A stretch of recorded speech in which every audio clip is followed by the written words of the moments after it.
Now, I don't know if it was intentional or by design or what, but we never even discussed the silver, the platinum group metals, all that other stuff that we collect along the way. Yeah, we did. We can't claim to get platinum group metals on a video because we don't have any proven values yet. We know they're there, but we haven't collected any. But silver, yes.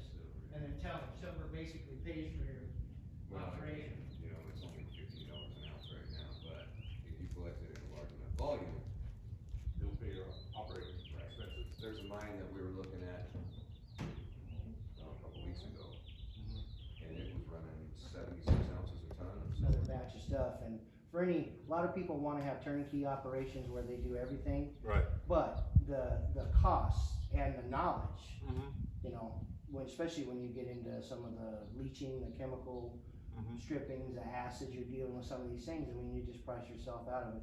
Mining business is a lot like the restaurant business, right? Most of them fail because they're undercapitalized. If it costs us $100 to do something and we've got 75, it's not enough. Right. Yeah, No matter how you slice it, it's not enough. yeah.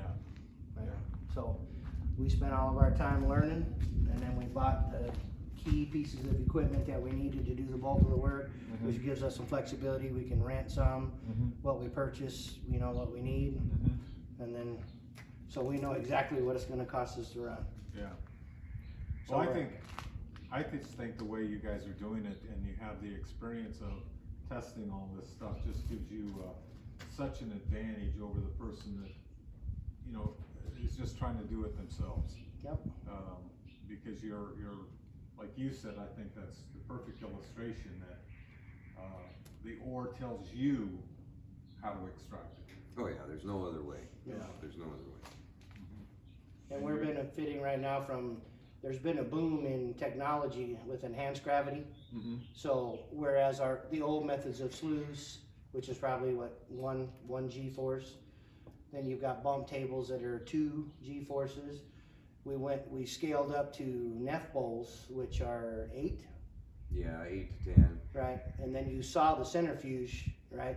We showed you a Yeah. picture of the centrifuge we had Yeah. set up. That's That one is 3,000. 300. Oh, 300, I'm sorry.